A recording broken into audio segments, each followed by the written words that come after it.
Hi foodie friends, Jessica here with Savory Experiments, and today we are making my famous creamed onions. But first, don't forget to like, subscribe, and comment to our channel so that you can see everything come up. I love to hear from you. Let me know what you think, and let me know what you do differently to your creamed onions.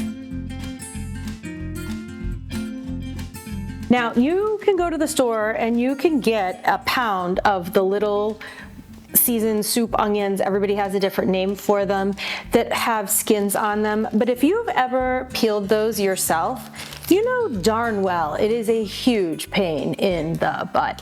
And I always end up with little cuts underneath my fingernails. And when I'm making these, it's usually for a holiday. That's not how I like to celebrate my holiday. So I get the bag of frozen onions. Pearl onions is the official name for these. Whoop. This is a 14-ounce bag. Call them whatever you want though. I don't care because they taste good, right? Put those on into your pot, and I'm gonna get my flame going here. There we go. And they are going to start to defrost.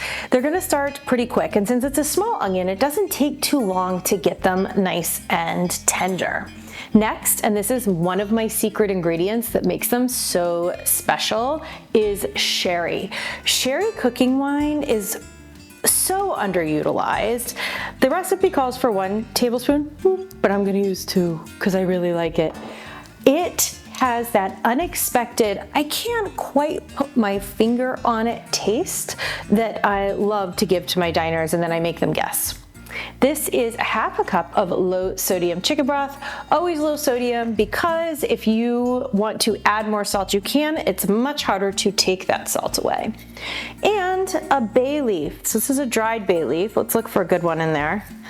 Half the canister always ends up being broken, you know what I mean? Bay leaves impart kind of a peppery, earthy flavor into whatever it is you're infusing. So make sure that bay leaf gets down there into the liquids, because that's really where it's gonna do its job. And 2 teaspoons of fresh thyme.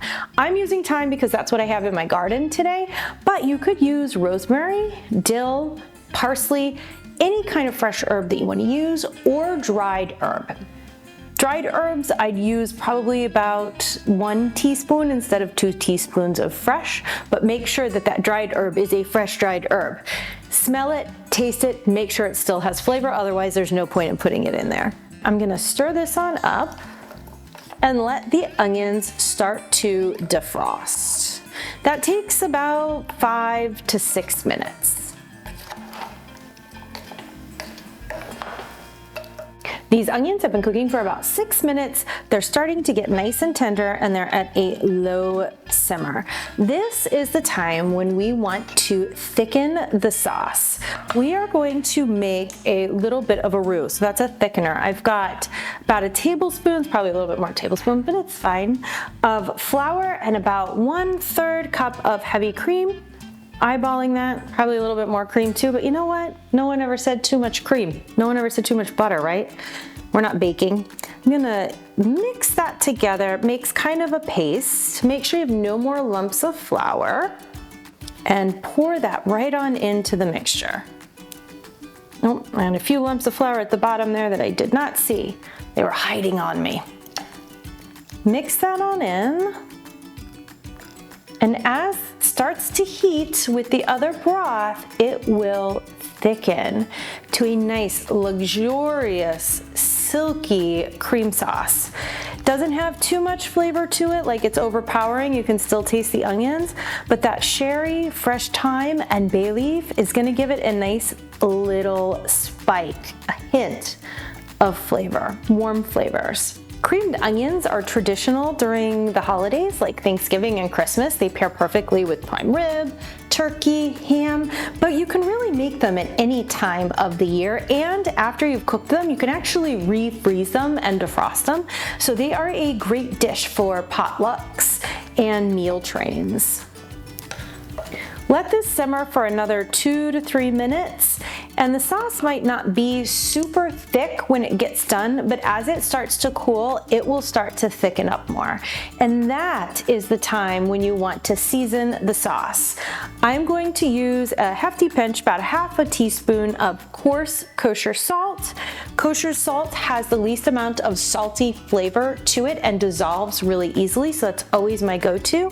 If you don't have that, use a sea salt, but do not use an iodized table salt. It has a metallic aftertaste to it, and you don't want that. And a couple grinds of fresh pepper. Also, fresh pepper, so much better than the jarred stuff that kind of tastes like sawdust, but I didn't tell you that. Mix that on in there, and I'm starting to feel a little bit of pull on my spoon. It's exactly where I want it. And it's at that point that I'm gonna go looking for my bay leaf. And I've got my bay leaf extractor here. These onions, they are done. From my kitchen to yours, have a great day. Ooh, nails on a chalkboard. Yay!